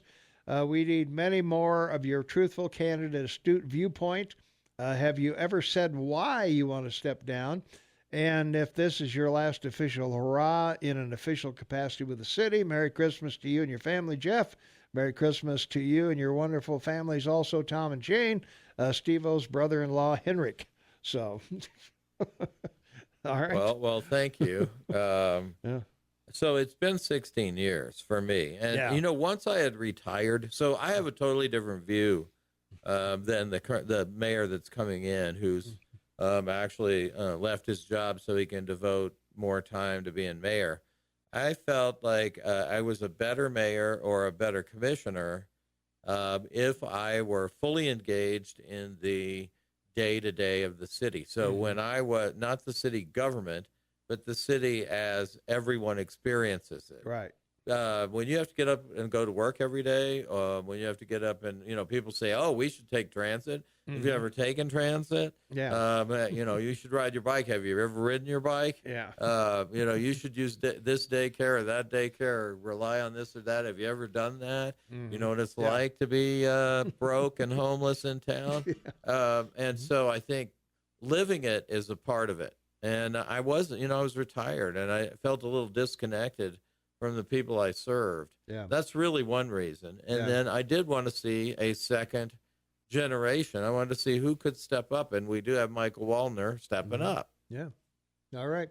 We got to go. We'll continue the conversation with Jeff and Shane and myself right after the news at the bottom of the hour. So don't go anywhere. We still got a full half hour to go, and Merry Christmas to everybody out there. We'll be right back. 25 minutes before the top of the hour. It is the most wonderful time of year. It's the 23rd of December, 2 days before Christmas. Jeff Krauss in the house. Shane Tobin on the line. Tom Eagleoff, your morning mayor, in the house. And we're having a high old time here. Shane and I will not be here tomorrow or a Wednesday, but we will be back on Thursday and Friday to review maybe whatever happened this year. I don't know. We'll see what's going on when that happens. But from our text line, 478-8298, I would love to hear anything bad about Bozeman from 20 to 30 years ago. versus today, where it is a city completely controlled by liberals and no one can afford to live here. And I'll wait for comment. You want to part some wisdom on 20, 30 years ago? Well, I remember when I first got here, and so some things haven't changed, right? In 1975, there might have been 2 ads for employees and 2 ads for places to rent. There was nothing to rent, and there were no jobs, right? It was I got a job working on the railroad because I already had been working on the railroad a lot. So you had experience in that. Yeah. And that really actually was a better job relative than anything I ever had after that, right? Relative to the economy paid that better, was going. Probably. Well, relative to what everybody else made, it really did. And a pension and all the other things that go with it, But there was the rental market was extremely tight, as was the as was the job market, right? Yeah. There just wasn't anything, to do if you didn't work for MSU or something in ag, or maybe the hospital, although the hospital is very small, and they didn't have a cardiac lab. They didn't have a cancer lab. They didn't have many of the things that they offer today, right? So that was a very difficult situation. And people, once they graduated from high school or college, they left town. Right? This was everybody left, right? This was like many towns in Montana. Once you got old enough, you left, unless you were a professional or you went off and trained as a professional and came back. You had a very difficult time staying here, so there is a lot more opportunity in Bozeman now than there was then. I don't know about, I would tell you that when the railroad pulled out, of course, in the 80s, and Allen Bradley pulled out in the 80s, and the mobile home manufacturer out in Belgrade pulled out in the 80s, about 1,400 basic industry jobs disappeared from the Gallatin Valley. 1,400. And the multiplier is probably 7. Yeah. So you multiply that by 7, and you see how many jobs left the valley in 1983, 1984. We were in full-blown depression then, and it was not until 1990 or so. You could have bought a house in 1979 in Bozeman and sold it in 1988 for the same price. You paid for it, right? So it was a town where people were leaving. I remember 1,000 pieces of property for sale in Bozeman in the mid 80s. And a lot of them were bank sales. A lot of bank foreclosures, bank sales, auctions on the weekends. People just putting their keys in the mailbox and walking away. All of that happened in the mid 80s. There were articles about how we didn't repair any roads, we didn't repair any swimming pools. We did very little municipally in the 80s as well. So there are plenty of I'm sure there's a halcyon day for everyone, but it wasn't the 1980s. Yeah, that's for sure. Not here. Yeah. Let's take a phone call. 522-TALK is the number, 522-8255. Caller, you're on the air with Tom and Shane and Jeff Krauss. What's up? Good morning, guys. Hey. I can't help but call because you really flipped a switch and an old bitterness in my craw about the Bozeman sign code and how it got instituted back whenever that was. I didn't have a dog in that fight. I've always been just a wage earner, but I remember the absolute fraud that the Chronicle photographers used to commit when they were doing everything they could to try and persuade the public that they needed to have this sign code, and they waited until in the early morning or late evening, and then they would get on North 7th, and they would take a camera, a regular 35-millimeter camera, and then put the focus on infinity, and that from about 40 feet onward, a single-lens reflex camera will focus on infinity. And then they would take a picture along North 7th of all the signs, business signs back then, and it made them look like one Yeah, they're all clumped together. They were all clumped together because the camera had pulled them all. That's right. And Yeah. it was total fraud. And when when that all came to, when it all got changed, and then over on Durston, from let's say from 19th eastward to North 7th, and then where Peach starts at the east end of Durston, going east over to Rouse, they put in all kinds of signs: no parking here, bike lane, and I don't remember whatever else other signs they have in there. And without using a camera, sitting in the driver's seat of a vehicle going east, especially during darkness and your headlights are reflecting those signs, they are just as compressed, and they're all the same, and it looks just as idiotic as what the Chronicle photographers were doing to the public, that they had to change everything on North 7th. And then when you go down North 7th in the years after that, a lot of those signs, you don't get to see them until you're possibly within 200 feet of them. For example, Domino's and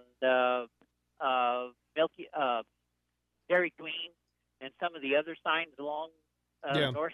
Mm-hmm. And George Carter always used to say they should be tall enough to be seen over a parked car. Whatever. And I don't think they are. I don't think they're that tall. Whatever. Yeah. All I know is that the fraud that was committed, the typical libtard sort of fraud that is used to deceive people into being pushed, shoved, or pulled into their way of doing things. And I loathe it. I despise it. I absolutely hate it. All right. And I wanted to get this off my chest, and it's the first time I've had a chance to do it. Well, all right. Well, I'm sorry you had to sugarcoat it, but okay. Hey, thanks for the call. I appreciate it. All right, let's take another call. 522 Talk is the number. Caller, you on the air. What's up? Yeah, well, I wanted to wish the city of Bozeman Merry Christmas, but they sent me a $167 street sweeping bill. Oh, all right. And now I'm short on Christmas presents, so I want to wish city of Bozeman a not Merry Christmas, because I think that's kind of a punch in the gut around Christmas time. So, anyways, a $167 street sweeping bill. You guys throw the rocks on there, then you charge me to pull them off. All right. So, thank you very much. All right. Hey, thanks for the call. All right. We got to take a break here. Let's see. Shane, you can talk to Vinny if you want. We'll be right back. 14 minutes for the top of the hour. We got a caller patiently waiting. Caller, you're on the air with Jeff Krauss. What's going on? Okay, Jeff, do you remember when you could have bought the whole Valley Unit subdivision for $5,000 a lot?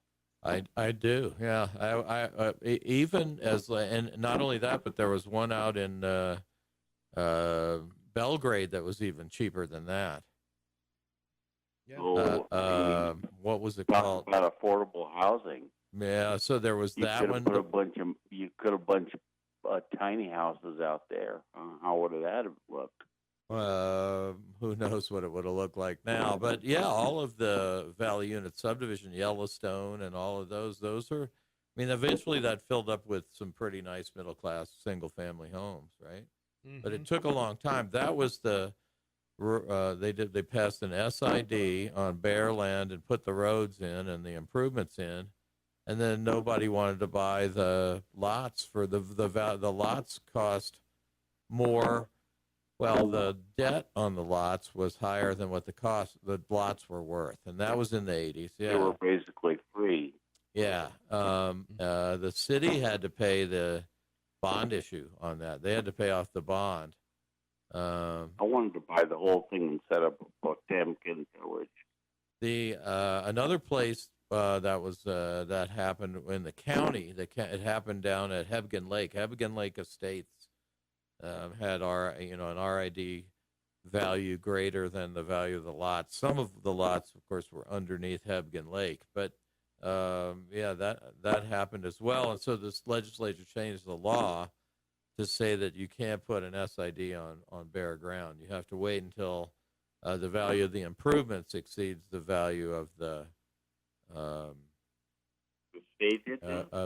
that's a legislative thing. So you never see us put the SID in before the stuff is built. So the Valley unit right next to the mall was the last good deal. Well, it was a great deal. You know, you could come down to the county treasurer's office and see the accountant there, Jeff Krauss, and he would calculate what the back interest was on the principal, and you paid the principal and back interest, and then you could get a deed for that property.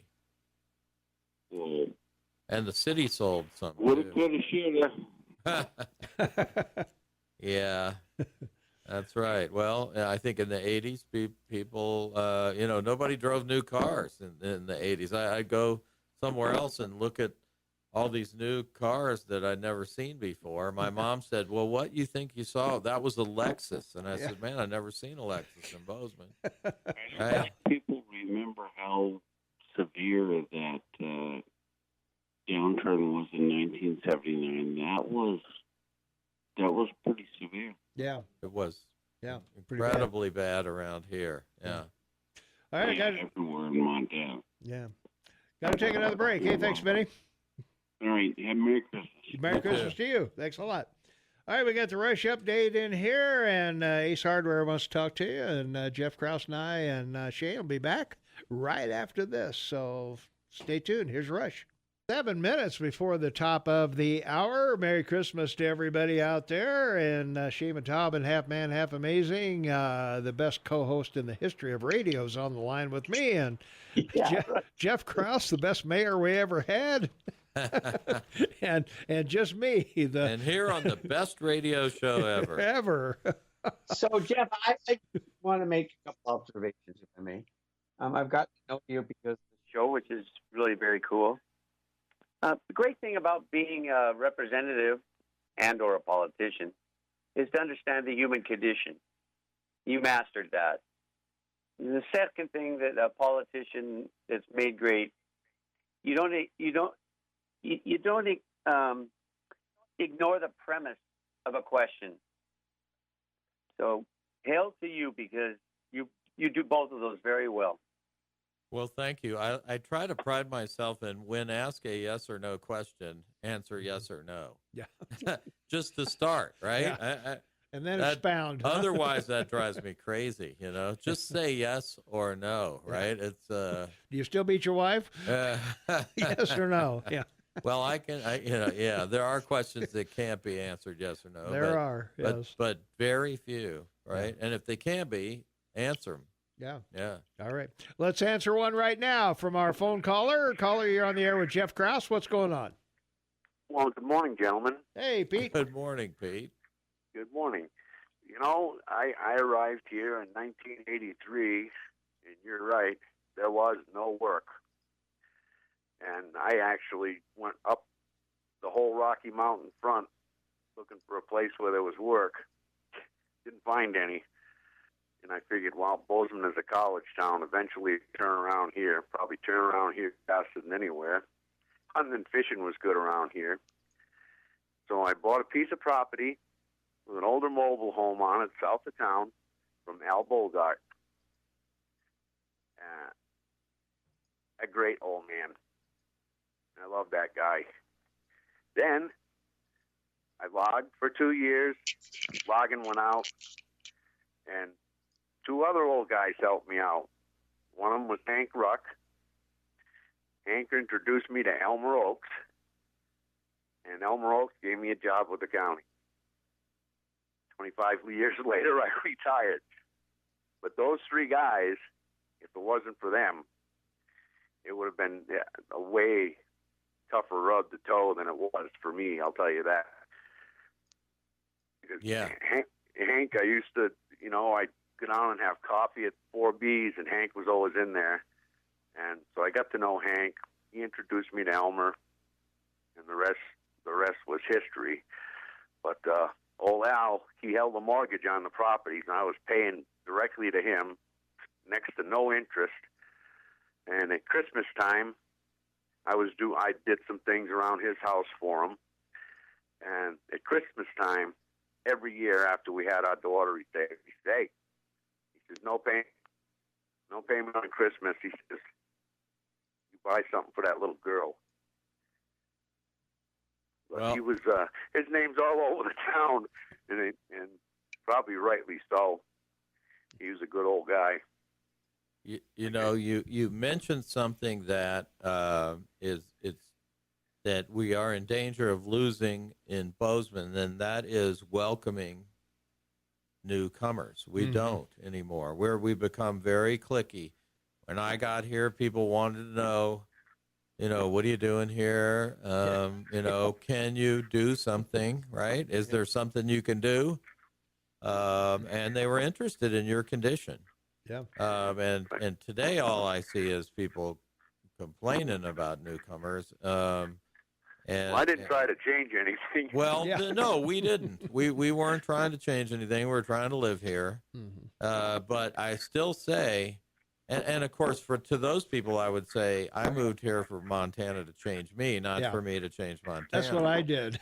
But for my point of view, people that want to come in here and earnestly work hard and make something of their lives, and in doing so have a positive contribution to this town, are in danger of being driven away simply by this hostility that I hear all the time. And so, being open to the stranger that comes to your door, that is something Bozeman had when it was a small town, that as it's grown larger, has found harder to keep. Well, they didn't keep it. It ain't just harder. Yeah. They didn't keep it. I've been here it'll be 37 years in May, over half my life. Yeah. I've been here, and when I got the job for the county with Elmer, within 3 years, I think, they decided they were going to sub all that out. And Elmer kept me because I could fix things. Yeah. Oh, I remember you and Elmer. Yes, I do. Yeah. Well, Pete and I worked together, right? Yeah.